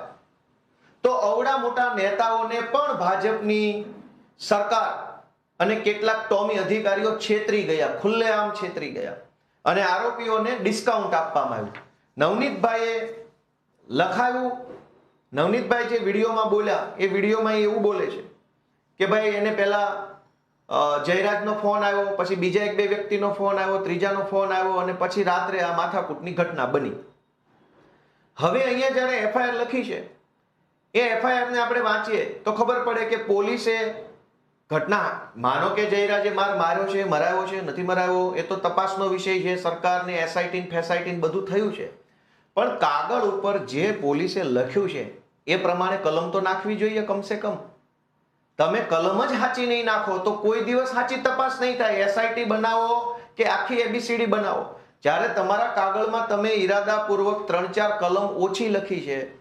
એક તો દરેક વખતે ગુજરાતમાં એવું થાય છે કે ફરિયાદી જે ફરિયાદ લખાવે એ પોલીસ નહીં લખે, પોલીસ એની રીતે લખશે. તમે એમ કહો કે મને માર્યો, મારા ખિસ્સામાંથી આ કરી લીધું, મારો હાથ તોડ નાખ્યો, તો પોલીસ એમ કહેશે એવું નહીં લખાવવાનું, મને ગાળો દીધી એવું લખાવો ખાલી. તમે એમ કહેશો કે ભાઈ મારી પાસેથી પૈસા માંગ્યા, તો પોલીસ ના પાડશે એવું નહીં લખાવવાનું. તમે એમ કહેશો કે ફલાણા ભાઈનું નામ લખો, તો પોલીસ કહેશે ના, નામ નથી લખવાનું, તમે એમ નામ ખાલી અમે પાછળથી નામ ઉમેરી દઈશું. એટલે કોઈ પણ એફઆઈઆર જે લખાય છે એ ફરિયાદી સાથે જે ઘટના બની છે એ ઘટનાની એફઆઈઆર નથી હોતી. ફરિયાદી સાથે ધારો કે આટલી ઘટના બની હોય તો પોલીસ આટલી જ લખે એફઆઈઆરમાં, આટલું નથી લખતા. પણ આટલું લખ્યું હોય, ધારો કે આટલી ઘટના નવનીતભાઈ સાથે બની, પોલીસે કાગળ ઉપર આટલી જ લખી, તો એ જે આટલી લખી છે હું વાંચું તો એમાં એવું લખ્યું છે કે આજ રોજ તારીખ ફલાણીના રોજ રાતના 1:30 વાગ્યાની આસપાસ હું, મારા દીકરાનો મને ફોન આવ્યો, એવું લખ્યું છે. નવનીતભાઈને એના દીકરાનો ફોન આવ્યો અને એના દીકરાએ એને એવું કીધું એફઆઈઆર પ્રમાણે. નવનીતભાઈનું કહેવાનું અલગ છે, પણ એફઆઈઆરમાં જે લખ્યું છે એને સાચું માની લઈએ, 100% સાચું, તો પણ કેટલાક ટોમીઓએ આરોપીઓને ડિસ્કાઉન્ટ આપવાનું કામ કર્યું છે. હું એમ માની લઉં કે આ જ સાચું છે. નવનીતભાઈ જે વિડીયોમાં બોલ્યા હશે એ સાચું નથી, આ સાચું છે, તો પણ ભાજપના કેટલાક ટોમી અધિકારીઓએ આરોપીઓને ડિસ્કાઉન્ટ આ ઘટનામાં આપ્યું છે અને સમાજના મંત્રી લેવલના લોકોને તે છેતરી ગયા છે. આમાં એવું લખ્યું છે કે રાત્રે નવનીતભાઈને એના છોકરાનો ફોન આવ્યો અને એને છોકરાએ ફોનમાં એવું કીધું, પપ્પા મારા ટ્રેક્ટરને કોઈ સફેદ ગાડીવાળાએ રોક્યું છે. સફેદ કેવી ગાડી છે? સફેદ કઈ ગાડી કીધી? ગાડીનું બ્રાન્ડનું નામ લખેલું છે, વેરના કાર. કોઈ વેરના કારે મારું ટ્રેક્ટર રોક્યું છે અને મારી પાસેથી કાગળ માગે છે. એટલે નવનીતભાઈ એનો છોકરો જ્યાં હતો ત્યાં ટુ વ્હીલ લઈને જાય છે એવું એફઆઈઆરમાં લખ્યું છે. ત્યાં ટુ વ્હીલ લઈને ગયા તો ત્યાં વેરના કાર નથી, પણ એનો છોકરો ઊભો છે એવું એફઆઈઆરમાં લખ્યું છે. પછી છોકરાને પૂછે છે તો છોકરો એવું કહે છે કે ભાઈ એ વેરના કાર તો અહીંથી આમ જતી રહી. તો નવનીતભાઈ એવું નક્કી કરે છે એફઆઈઆર પ્રમાણે, કેમ કે ઘટના આટલી છે પણ પોલીસે આટલી લખી છે, એ આટલી લખી એની ઉપર ચર્ચા કરીએ. જેથી હું, હવે નવનીતભાઈના શબ્દો છે, જે પોલીસે આટલામાંથી આટલું કર્યું એ શબ્દો, જેથી હું, એનો છોકરાએ એવું કીધું કે ભાઈ ગાડી તો અહીંથી નીકળી ગઈ છે, અહીંયા કઈ ગાડી છે નહીં, તો ત્યાર પછી હું એ 4 વ્હીલની પાછળ મારી મોટરસાયકલ લઈને એકલો નીકળેલ. આ શબ્દો સાંભળજો ફરીથી. હું એટલે કે નવનીતભાઈ એ 4 વ્હીલની પાછળ મારી મોટરસાયકલ લઈને એકલો નીકળેલ અને હું આ 4 વ્હીલની પાછળ મોણપર ગામ જવાના રસ્તે મોણપર ગામના ઈશ્વરભાઈ શિયાળના બ્લોકના કારખાને પહોંચેલ, ત્યારે આ સફેદ કલરની 4 વ્હીલ મારી પાછળથી આગળ આવીને ઊભી રહી. આખું વાક્ય એવું લખ્યું છે કે હું કારની પાછળ ચાલતો હતો અને ઈશ્વરભાઈના કારખાના પાસે કાર પાછળથી આગળ આવી ગઈ. એફઆઈઆરમાં આવું વાક્ય લખ્યું છે. આ તો ખાલી એક મુદ્દો છે, એફઆઈઆર તો બહુ લાંબી છે. પોલીસે અહીંયા ચાલાકી વાપરી લીધી છે, શબ્દની ચાલાકી. કાલ કોર્ટમાં વકીલ કહેશે કે ભાઈ આગળ હતા પાછળ હતા તમને જ ખબર નથી, એનો અર્થ એ છે કે તમે જૂઠું બોલો છો. હવે કોણ આગળ હતું કોણ પાછળ હતું એ ક્યાંય નક્કી નહીં થાય, એનો વિડીયો ઓડિયો કઈ નથી. એટલે હું પોતે ઘડીક એમ કહું કે આગળ હતો ને હું એમ કહું પાછળ હતો તો મારી વાતનો કોઈ ભરોસો કરે નહીં. ફરીથી, જેથી હું 4 વ્હીલની પાછળ મારી મોટરસાયકલ લઈને એકલો નીકળે, હું આ ફોર વ્હીલની પાછળ મોણપર ગામના જવાના રસ્તે મોણપર ગામના ઈશ્વરભાઈ શિયાળના બ્લોકના કારખાને પહોંચ્યો ત્યારે આ કાર છે એ મારી પાછળથી આવીને આગળ ઊભી રહી ગઈ. લ્યો, પાછળ હતા પોતે અને કાર પાછળ આવી ગઈ. આ શબ્દ ચાલાકી પોલીસે આરોપીઓને ડિસ્કાઉન્ટ આપવા બનાવી છે. ભાઈ, આમાં જયરાજ દોષિત છે કે દોષિત નથી એ તો પછીનો વિષય છે. પોલીસે કાર આગળ પાછળ શું કામ કરી નાખી? કાગળ ઉપર આટલી શબ્દ ચાલાકી કરી અને આ કેસને બોદો પાડવાનું કામ ભાજપનો પટ્ટો જેને ગળામાં પહેર્યો છે એને ઓલરેડી કરી નાખ્યું છે. હવે એસઆઈટી ની રચના કરે શું થવાનું? કેબિનેટ મંત્રીને કહેવાથી શું થવાનું? જ્યારે ચોરી તો અહીં કરી નાખી છે, ચોરી પકડાઈ ગઈ છે, હજુ બીજી ચોરી બતાવું કે આગળ એવું લખે છે કે ફોર વ્હીલ માંથી અજાણ્યા ઈસમો જેમાં 2 લાકડા 2 પાઇપ અને ધોકા લઈને ઉતરેલ અને મારવા લાગેલ. એટલે કે પહેલા એક કાર હતી, એમાંથી 2 લાકડા 2 પાઇપ અને ધોકા લઈને કેટલાક માણસો ઉતર્યા અને મારતા હતા. ત્યારે બીજી એક સફેદ કલરની સ્વિફ્ટ કાર આવી અને એમાંથી બીજા 4 માણસો ઉતર્યા અને એ લોકો પણ ધોકાથી મને મારવા લાગ્યા. એક તો ઘટના આટલી બની છે, પોલીસે આટલી લખી છે, એ આટલીમાં તે ખોટું લખાણ છે. એમાં શું ખોટું છે કે એક કાર ઓલરેડી હતી ત્યાં, પાછળથી બીજી આવી, બધા પાસે ધોકા છે, બધાને ખબર છે કે નવનીતભાઈને મારવાનો છે. એનો અર્થ એ થયો કે આ વસ્તુ આયોજનથી થયેલી છે, કાવતરું કરીને થયેલી છે, પ્લાનિંગથી થયેલી છે. પણ નવનીતભાઈની એફઆઈઆરમાં આયોજનની, કાવતરાની, પ્લાનિંગની કલમ પોલીસે નાખી નથી આરોપીઓને ડિસ્કાઉન્ટ આપવા માટે જામીનનું. આયોજન અને કાવતરાની કલમ જૂની 120, નવી કલમ 61, એમાં લખ્યું છે ક્રિમિનલ કોન્સ્પિરન્સી. મેં જે અંગ્રેજીમાં વાંચ્યું કે van 2 or more person agree with a common object, 2 અથવા વધુ વ્યક્તિઓ સમાન ઈરાદા સાથે કામ કરવા માટે સંમત થાય તો એ ષડયંત્ર, કાવતરાનો ગુનો લાગુ પડે છે. પણ નવનીતભાઈની આખી એફઆઈઆરમાં પોલીસે આરોપીઓને ડિસ્કાઉન્ટ આપ્યું છે કલમ નંબર 61 નું કે ભાઈ તે કોઈ કાવતરું નથી કર્યું, આ તો અચાનક બનેલી ઘટના છે. 2 ફોર વ્હીલ લઈને ધોકા લઈને મારવા આવવું હોય તો એનું આયોજન જ કરવું પડે, એનું પ્લાનિંગ જ કરવું પડે, એના માટે ફોન કર્યા હોય, મેસેજ કર્યા હોય, રૂબરૂ મળ્યા હોય, તો તારી ગાડી ક્યાં ઊભી રહેશે, મારી ક્યાં ઊભી રહે, બધું જ થયું હોય. પણ પોલીસે એ આખા કાવતરા, ષડયંત્ર, આયોજનની બાબતને એફઆઈઆર માંથી હટાવી દીધી છે. કોઈ ભાઈ જયરાજ આરોપી છે કે નહીં તો પછીની વાત છે. પહેલા તો આ 6 જણા આવ્યા, એને ષડયંત્ર તો કર્યું, કાવતરું તો કર્યું, ક્યાંક બેસીને મીટિંગ તો કરી, એ ઘટના આખી એફઆઈઆર માંથી હટાવી દીધી છે. હવે હર્ષ સંઘવીએ કીધું કે ભાઈ એસઆઈટી ની રચના કરશું. શું એસઆઈટી કરશો તમે? જ્યારે એફઆઈઆર તો આરોપીને ડિસ્કાઉન્ટ આપવાની કરી છે. આપણે એમ માની લઈએ કે જે 6 લોકો વિડીયોમાં દેખાય છે એટલા જ ગુનેગાર છે, બીજું કોઈ આમાં ગુનેગાર નથી. તો પણ પોલીસે આરોપીને ડિસ્કાઉન્ટ કેમ આપ્યું? આની અંદર એક તો કાવતરાની કલમ નથી લખી નવનીતભાઈની ઘટનામાં. બીજું, કાયદામાં એક કલમ છે 34 નંબરની જૂની કલમ છે, એની નવી કલમ છે 3 ની પેટા કલમ 5. આ બહુ ઇન્ટરેસ્ટિંગ કલમ છે, આ જાણવા જેવો વિષય છે કે પોલીસ કેવી રીતે દરેક ઘટનામાં ગુનેગારોને ડિસ્કાઉન્ટ આપે છે. અંગ્રેજીમાં હું વાંચું છું કલમ 3 ની પેટા કલમ 5, એટલે કે 3(5).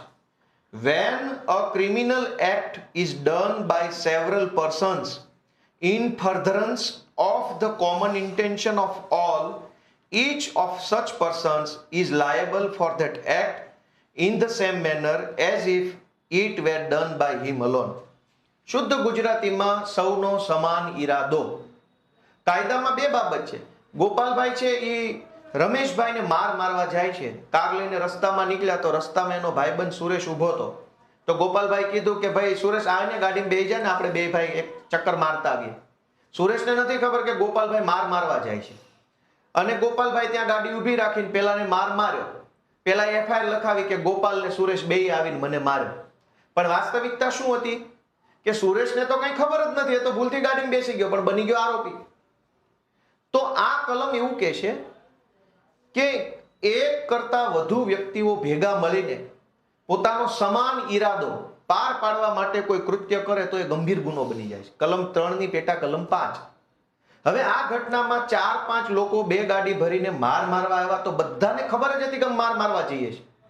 બધાનો ઈરાદો મારવાનો હતો, બધાનો ઈરાદો તે પોતાની દમ બતાવવાનો હતો. તો પોલીસે બધાનો એક સમાન ઈરાદો હતો, બધા મારવા જ આવ્યા હતા, કોઈ ભૂલથી નહોતું આવી ગયું, કોઈ અજાણતા નહોતું આવ્યું, બધા ગુનેગારો છે, બધાનો ઈરાદો ખરાબ હતો. ઈ કલમ નવનીતભાઈના કેસમાં લગાવી નથી, કલમ 3 ની પેટા કલમ 5, જૂની કલમ 34. શું કામ? તો કે કોર્ટની અંદર આ કેસ જ્યારે જામીનમાં જાય, સજામાં જાય, ત્યારે આરોપીને ડિસ્કાઉન્ટ મળે કે આવું બધું નથી એટલે આરોપી નિર્દોષ છૂટી જાય. અત્યારે ભલે ન્યાય અપાવું, સમાજ ભેગો થયો, મંત્રી સંત્રી આવી ગયા, પણ આવું તો હર્ષ સંઘવીને ન ખબર હોય, અથવા એને ખબર હોય પણ એ કહેશે નહીં. સમાજના કદાવર આગેવાનોને છેતરે છે ભાજપની સરકાર કે તમારી પોલીસે આરોપીને ડિસ્કાઉન્ટ આપ્યું છે. ષડયંત્રની કાવતરાની કલમ નથી લખી, એ ઘટના આખી ચુકાવી દીધી છે.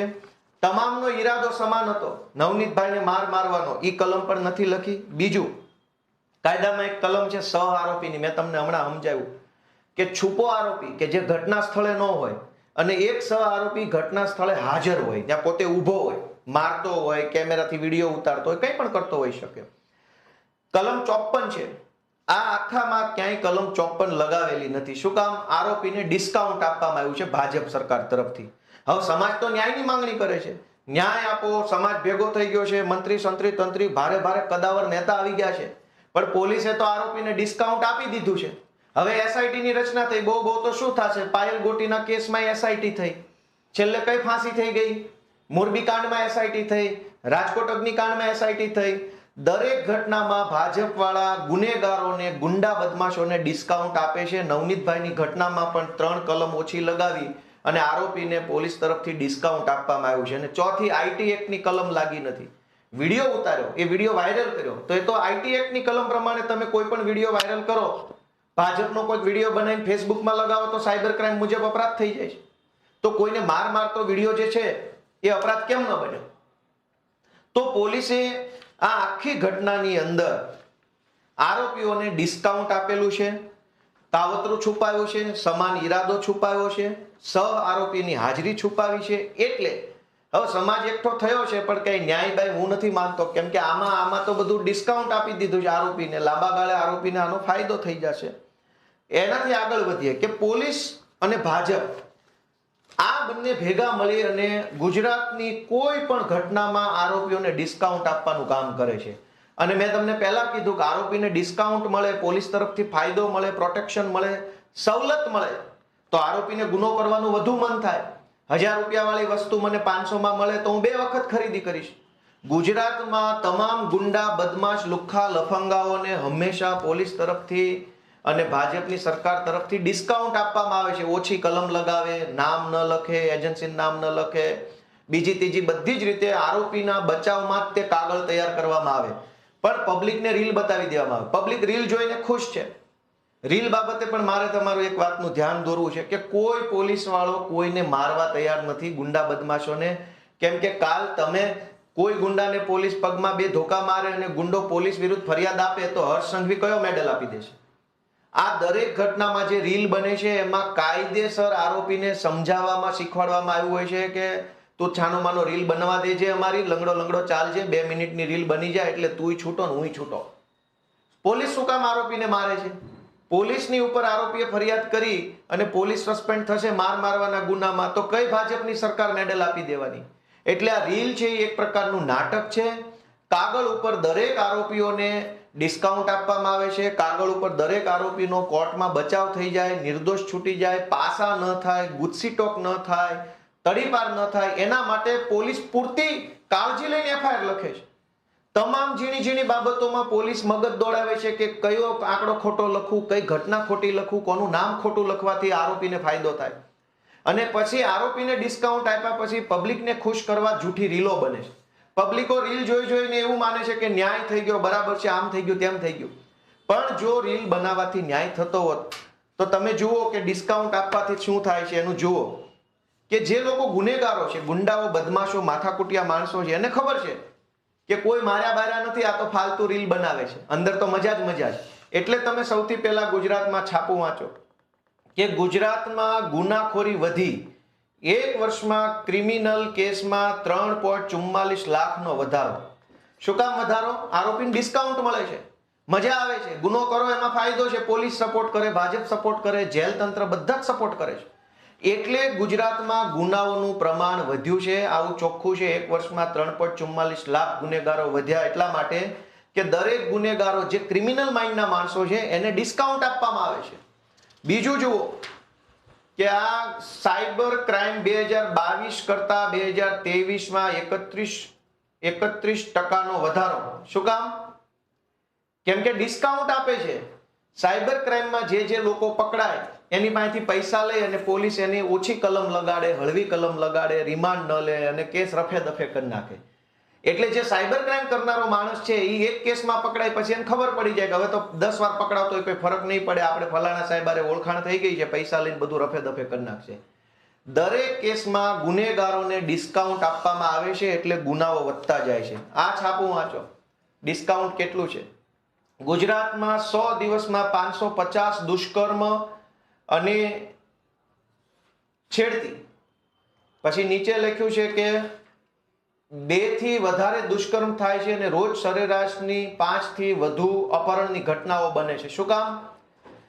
કે આ દુષ્કર્મ, છેડતી, અપહરણની ફરિયાદ લખાવવા તમે જાઓ તો પોલીસ હંમેશા ગુનેગારની તરફેણમાં વાત કરે કે એફઆઈઆર નહીં લખાય, આ તમે ખોટા છો, અરજી આપી દો, તપાસ કરશું, જોશું, આમ છે તેમ છે, બાના કાઢે અને ગુનેગારોને ડિસ્કાઉન્ટ આપવામાં આવે છે અને એટલે ગુનેગારોની હિંમત વધી જાય છે. આ સમાચાર ઉપર ફોકસ કરો ભાઈ. અહીંયા ખૂણામાં અહીં શું લખ્યું છે છાપામાં? આ સમાચારમાં આ જોઈ લો. એમાં એવું લખ્યું છે કે સુરતમાં લોકો કામે જતા પહેલા દીકરીઓને ઘરમાં પૂરી અને દરવાજે તાળા મારે છે. આટલી હદે ગુનેગારોને તો જેલમાં પૂરીને તાળા નથી મારવા પડતા. લોકો એટલી હદે, પોલીસ એટલી હદે ગુનેગારોને છાવરે છે, ગુંડા બદમાશોને એટલો બધો સપોર્ટ આપે છે કે ગુંડાઓની હિંમત એટલી વધી ગઈ છે કે ગમે તે કરો પોલીસ જ અમને બચાવી લે છે. ગુંડાઓને વિશ્વાસ જ પોલીસ ઉપર છે. અને પોલીસમાં આવું કેમ થયું? કેમ કે ગૃહમંત્રી બહુ મહાન માણસોને બનાવવામાં આવ્યા છે, મુખ્યમંત્રી એનાથી મહાન છે, એટલે ગુંડાઓને સરકાર ડિસ્કાઉન્ટ આપે છે. એના પરિણામે ગુજરાતની પરિસ્થિતિ જુઓ કે ગુજરાતમાં અપહરણ કરાયેલા 437 લોકોમાંથી 437 લોકોનો અતોપતો નથી. અપહરણ થયું પણ આજની તારીખમાં પોલીસને માણસ મળતો નથી. ચૈતર વસાવા, રાજુ કરપડા આંદોલન ઉપર ઉતરવાના હોય તો એને અંધારામાંથી ગોતી આવે છે, ગમે ત્યાંથી ગોતી લે. સીએમ નો પ્રોગ્રામ હોય તો આમ આદમી પાર્ટીના કાર્યકર્તાને ગમે ત્યાંથી ગોતી કાઢે છે, એલસીબી, ક્રાઇમ બ્રાન્ચ વગેરે. પણ અપહરણ કરાયેલા 474 લોકો પોલીસને આજ દિવસ સુધી મળતા નથી. શું કામ? કે આ અપહરણ કરનારી ટોળકીને પોલીસ તરફથી, ભાજપની સરકાર તરફથી ડિસ્કાઉન્ટ આપવામાં આવ્યું છે. તમ તારે ક્રાઇમ થાય એટલો કરો, અમને અમારું દેતા રહેજો. ભાજપમાં થોડુંક દો, થોડુંક અમને દઈ દો. પબ્લિક તો હિન્દુ મુસલમાન કરીને મત આપવા તૈયાર જ બેઠી છે. ત્યારબાદ ગુજરાતમાં 898 કરોડ રૂપિયાના અલગ અલગ મુદ્દામાલની ચોરી થઈ. એમાંથી 643 કરોડનો મુદ્દામાલ મળ્યો જ નથી. 898 એટલે ઓલમોસ્ટ 900 કરોડ રૂપિયાની ચોરી થઈ અલગ અલગ. કોઈનો મોબાઈલ, કોઈનું સોનું ચાંદી, કોઈના ઘરેણા, કોઈનું કોમ્પ્યુટર, કોઈની 4 વ્હીલ, કોઈની 2 વ્હીલ. એમાંથી 643 કરોડ રૂપિયાનો મુદ્દામાલ તો હજુ સુધી કોઈને મળ્યો નથી. તો આ 643 કરોડ રૂપિયાનો મુદ્દામાલ જે ચોર લઈ ગયા, એ ચોર પાસેથી ચૂંટણી ફંડ કોણે લીધું, કટકી કોણે લીધી અને કોણે આ ચોર લોકોને ડિસ્કાઉન્ટ આપ્યું? ચોરને કોઈ બીક નથી. તમે જુઓ કે 5 વર્ષમાં ગુમ થયેલા 10,000 બાળકોમાંથી 3,000નો પતો નથી.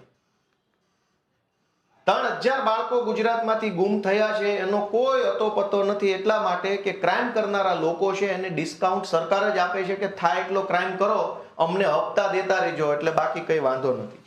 હવે તમે જુઓ કે જે ઘટના બહુ ચગી જાય. એક તો તમે જ્યારે ફરિયાદ લખાવા જાવ છો તો પોલીસ ફરિયાદ લખવા જ તૈયાર નથી. માંડ ફરિયાદ લખાવો તો જેવી તેવી ફરિયાદ લખે છે.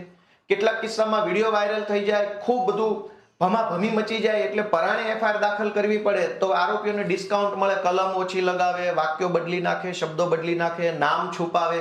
આવું બધું કરીને પણ છતાંય જે એફઆઈઆર લખાય છે, છતાંય એ એફઆઈઆર માંથી 3 વર્ષમાં 10,000 કરતા વધુ ખાલી પોક્સોના કેસ નોંધાય. એટલે 17 વર્ષ કરતા ઓછી, 18 વર્ષ કરતા ઓછી ઉંમરની દીકરીઓ ઉપર બળાત્કાર, છેડતી, રેપના કેસ નોંધાયા.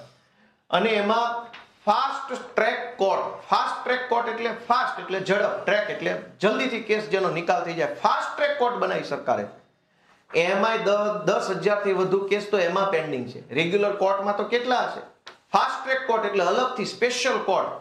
18 વર્ષથી નીચેની દીકરીઓ સાથે બળાત્કાર, છેડતી કઈ ઘટના બને એની સ્પેશિયલ કોર્ટમાં 10,000 કેસ, 3 વર્ષમાં ખાલી 10,000 કેસ તો પેન્ડિંગ છે.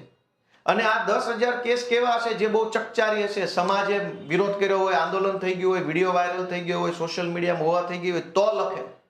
છાના ખૂણે કોઈ નિર્દોષ દીકરી આરે ઘટના બની ગઈ હોય તો ગુજરાતમાં આરોપી તરફે હંમેશા ભાજપ સરકાર ઊભી છે. આરોપીનું હિત એ જ ભાજપાની જીત, એ સૂત્ર સાથે બધા લાગેલા છે. ત્યારબાદ આ કોર્ટોમાં કેસ પેન્ડિંગ છે, 10,000 કેસ સ્પેશિયલ કોર્ટમાં પેન્ડિંગ છે. તો રેગ્યુલર કોર્ટની તો હાલત જ ક્યાં ચર્ચા કરવા જેવી. છતાંય જે કાંઈ કેસ કોર્ટમાં હાલે છે, ભલે પેન્ડિંગ પણ તોય 2-5 કેસ તો હાલતા હશે. એ જે કેસ હાલે છે એની અંદર માત્ર 40% લોકો દોષિત સાબિત થાય છે. સજા તો નહીં જ, હજુ તો સાબિત થવાની. 160 કેસ સાબિત નથી થતા. ગુજરાતમાં ભ્રષ્ટાચારના કેસો વધ્યા અને 40% કેસમાં દોષિત ઠર્યા. એક તો એફઆઈઆર થતી નથી, માંડ થાય તો એમાં આરોપીઓને ડિસ્કાઉન્ટ આપવામાં આવે છે. એ છતાંય જે એફઆઈઆર થઈ એ કોર્ટમાં વર્ષો સુધી પેન્ડિંગ રહેશે. પેન્ડિંગ રહ્યા પછી માંડ કેસ હાલે તો 40% દોષિત ઠરે છે, બાકીના તો ભગવાન ભરોસે છૂટી જાય છે. આવું બધું શું કામ થાય છે? તમે જુઓ કે શાળા કોલેજોની અંદર વિદ્યાર્થીનીઓ અસલામત અને ખાખી વર્દી નિષ્ક્રિય. શું કામ? આરોપીઓને સરકાર તરફથી ડિસ્કાઉન્ટ આપવામાં આવ્યું છે. તમારામાં જેટલી ક્ષમતા હોય એટલા ગુનાઓ કરો, ભાજપની સરકાર તમારા માટે બેઠી છે. આ 2025 નું છાપું છે, 13/10/2025. અમદાવાદમાં છેડતીના કિસ્સાઓ વધ્યા. દર મહિને 20 ગુનાઓ નોંધાય છે. દર મહિને 20 તો ગુનાઓ નોંધવા પડે છે, નોંધાય છે નહીં, ફરજ પડે. વિડીયો વાયરલ થઈ ગયો, કોઈ રાજકીય નેતા આવ્યા, કોઈ આગેવાન આવ્યા, હો હલ્લો થઈ ગયો, એટલે 20 તો નોંધવા પડે છે એમ લખવું જોઈએ. દર મહિને 20 નોંધવા પડે છે. બનતી તો 200 ઘટના હશે, પણ કોઈને ફરક પડતો નથી, કેમ કે ગૃહમંત્રીના રાજમાં ગુંડાઓ જે છે એને રેલમ છેલ છે, ડિસ્કાઉન્ટ આપવામાં આવે છે. પોલીસ તરફથી કાગળ નબળા બનાવવામાં આવે, રીલ સારી બનાવવામાં આવે. રીલ એકદમ મસ્ત બનાવવાની, કાગળ બધા બોગસ બનાવવાના. આ જુઓ 26/11/2025 નું છાપું છે, જૂનું નથી. રૂપિયા 2400 કરોડનું ડ્રગ્સ પકડાયું. તે ઇન્ફિનિટી કંપની ફરીથી કેવી રીતે શરૂ થઈ? ગુજરાતમાં ઇન્ફિનિટી નામની કંપની 2400 કરોડ રૂપિયાનું ડ્રગ્સ બનાવતા પકડાઈ ગઈ રંગે હાથ. અને પકડાઈ, કેસ થયો, બેસ થયો, બધું થયું અને પાછી કંપની ફરીથી ચાલુ થઈ ગઈ. આપણે ત્યાં ગામડામાં જીબી વાળા ખોટું લાઇટની ચોરીનો પેલો કેસ, ખોટો કેસ કરી જાય તો આખી જિંદગી નવું મીટર નથી મળતું, નવું કનેક્શન નથી મળતું. 5,000 રૂપિયાની ચોરીનો કેસ થઈ જાય, લાઇટ ચોરીનો, તો મીટર નથી મળતું. અને 2400 કરોડનું ડ્રગ્સ જે કંપની વેચતા પકડાય એ કંપની પાછી ચાલુ થઈ ગઈ કમ્પ્લેટ વ્યવસ્થિત ધારાધોરણ પ્રમાણે. કેવી રીતે? બસ આ જ તો ભાજપ સરકારની નીતિ છે. આ જુઓ લ્યો, આમાં તો શું બોલવા જેવું છે? લ્યો બોલો. ધારાસભ્ય મનુ પટેલે ડ્રગ્સ વિશે કરેલી ફરિયાદ પરથી પોલીસે કાર્યવાહી કરી નહીં. શું કામ? તો કે હર્ષભાઈના નેતૃત્વમાં આરોપીઓને ડિસ્કાઉન્ટ આપવાની યોજના હેઠળ ડ્રગ્સના આરોપીઓ પર કોઈ કાર્યવાહી કરવી નહીં. ભાજપના ધારાસભ્યએ ડ્રગ્સની ફરિયાદ કરી, એમાંય કાંઈ ન થયું.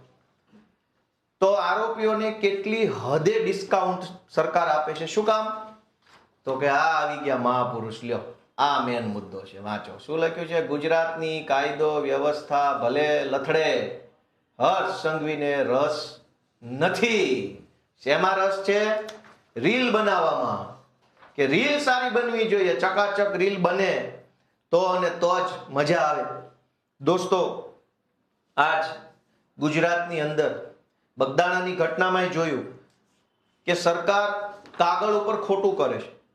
જયરાજ આરોપી છે, આરોપી નથી, એના આપણે, હું જજ નથી, પણ હું એટલું તો કહી શકું કે જે ઘટના કાગળ ઉપર લખી કે ટોળું આવ્યું, ધોકા લાવ્યા, ગાડીઓ આવી, મારામારી કરી, તો કલમ કેમ ના લખી? નવનીતભાઈનું એવું કેવું છે કે જયરાજનું નામ લખો, એ આરોપી છે.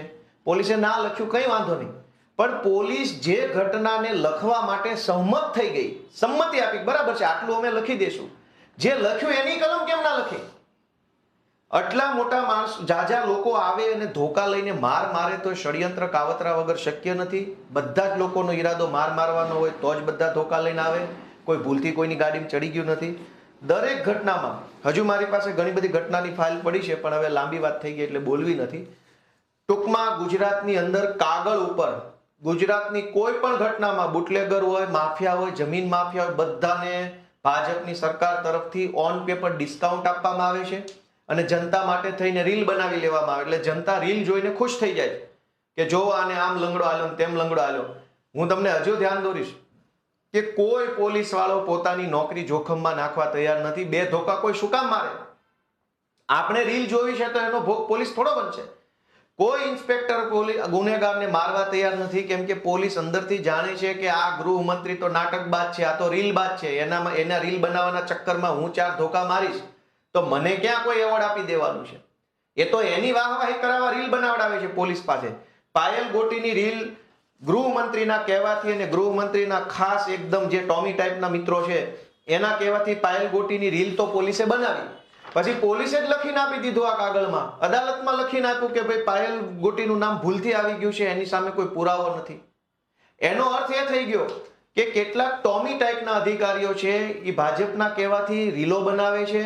રીલો બનાવી જનતામાં એવો ભ્રમ ઉભો કરે છે કે ન્યાય થઈ ગયો. બગદાણાની ઘટનામાં પણ પોલીસે તમને રીલ બનાવીને આપી.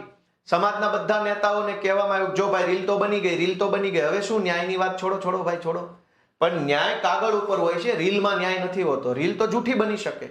આ કાગળ ઉપર જે ખોટું કરવામાં આવે છે દરેક કેસની અંદર લોકો એને જાગે કે ગુજરાતની કોઈ પણ ઘટનામાં આરોપીઓને ડિસ્કાઉન્ટ આપવામાં આવે છે, આરોપીને બચાવવામાં આવે છે, આરોપીને કોર્ટમાં ફાયદો થાય એવા બોદા બોગસ નબળા કાગળ બનાવવામાં આવે છે અને એ નબળી કામગીરી કર્યા પછી એક સારી રીલ બનાવવામાં આવે છે. અને આ ષડયંત્ર ગુજરાતની જનતા જાગૃત થઈને જાણે તો ઠીક છે. બાકી ગોપાલભાઈનું આમાં કોઈ નુકસાન નથી, આમ આદમી પાર્ટીનું કોઈ નુકસાન નથી. અમે તો અમારો સંઘર્ષ કરીએ છીએ, મહેનત કરીએ છીએ, મજૂરી કરીએ છીએ, પણ જનતા સાથે આ ખોટું થઈ રહ્યું છે. દરેક ઘટનામાં પોલીસ ગુનેગારોને બચાવવા માટે થઈને જ બધું કાગળ બનાવે તો એ કેટલી હદે વ્યાજબી છે. અને દરેક ગુનેગારો એટલે જ તો ફાટ્યા ફરે છે, કેમ કે ગુનેગારની ખબર છે કાકા બેઠા જ છે, બચાવી લેશે, એ મારા વિરુદ્ધ મજબૂત કાગળ નહીં કરે. દરેક આરોપીઓને બચાવવામાં આવે છે. એટલે ગુજરાતમાં તમે જુઓ કે ચૈતર વસાવા રાજુ કરપડા ઉપર 307 લાગી જાય છે, ગ્લાસ ફેંકવાની 307, પણ નવનીતભાઈને બેફામ મારનારા ઉપર 307 નથી લાગી. પાછી જે રીતે મારતો વિડીયો છે નવનીતભાઈ ઉપર, એ તો એવું જ લાગે છે કે મારી નાખવાની જ વાત છે.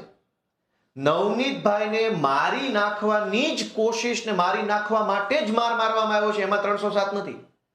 ચૈતર વસાવાએ ગ્લાસ ફેંક્યો કે ના ફેંક્યો, ધારો કે ફેંક્યો તો ગ્લાસ વાગવાથી કયો માણસ મરી ગયો દેશની અંદર? છતાંય 307માં 2 મહિના ધારાસભ્ય જેલમાં રહ્યા. એનો અર્થ એ થયો કે જે ગુનેગારો છે અને કાગળ ઉપર ડિસ્કાઉન્ટ આપવાનું છે અને જે ભાજપની વિરુદ્ધમાં છે, રાજુભાઈ કરપડા ઉપર 307 લાગી, જાનથી મારી નાખવાની કોશિશ. હળદરની અંદર માઇકમાં ઉભા 4 વસ્તુ બોલે છે, બીજું શું કર્યું એમણે પથ્થરો માર્યો નથી, ગ્લાસ માર્યો નથી, ધોકો માર્યો નથી, તલવાર મારી નથી, તો પણ 307. નવનીતભાઈને મારી નાખવા માટે થઈને ધોકે મારે, એની ઉપર 307 નથી. અને આ ભાજપની સરકાર આખા સમાજને છેતરે છે. સમાજના આગેવાનો નેતાઓ આવે, ન્યાય આપો, SIT ની રચના, તપાસ ચાલુ છે, પણ કાગળ ઉપર તમે આ ખોટું કર્યું એનો જવાબ કોણ આપશે? પોલીસે 4 કલમ ઓછી કેમ લગાવી? કોના કહેવાથી ઓછી કલમ લાગી? હવે પાછળથી ઉમેરશો એનો કોઈ ફાયદો નથી. તો આવી રીતે કાગળ ઉપર ગુનેગારોને બચાવવાનું કામ આખા રાજ્યમાં તમામ ઘટનામાં ભાજપ અને ભાજપના કેટલાક ટોમી કરી રહ્યા છે અને પછી પબ્લિકને ઝઘડો કરાવડાવે. અત્યારે બગદાણામાં કાગળ ઉપર ખોટું થયું છે, સોશિયલ મીડિયામાં આ જ્ઞાતિ ઓલી જ્ઞાતિનો ઝઘડો કરાવવાની કોશિશ ભાજપના માણસો કરી રહ્યા છે. આખી જ્ઞાતિને કોઈને કઈ ઝઘડો હોતો નથી, પણ દરેક ઘટનામાં, પાલનપુરની ઘટનામાં પણ એવું થયું, મોરબીની ઘટનામાં પણ એવું થયું, અમરેલીની ઘટનામાં પણ એવું થયું, સિંહોરની ઘટનામાં પણ એવું થયું કે કાગળ ઉપર આરોપીઓને ડિસ્કાઉન્ટ આપી અને પછી 2 જ્ઞાતિને લડાવવા ઝઘડાવવાનું કામ ભાજપના માણસો કરતા હોય છે. આપણે બધા સાવચેત, સલામત અને એલર્ટ રહીએ એવી વિનંતી સાથે હું મારી વાત પૂરી કરું છું.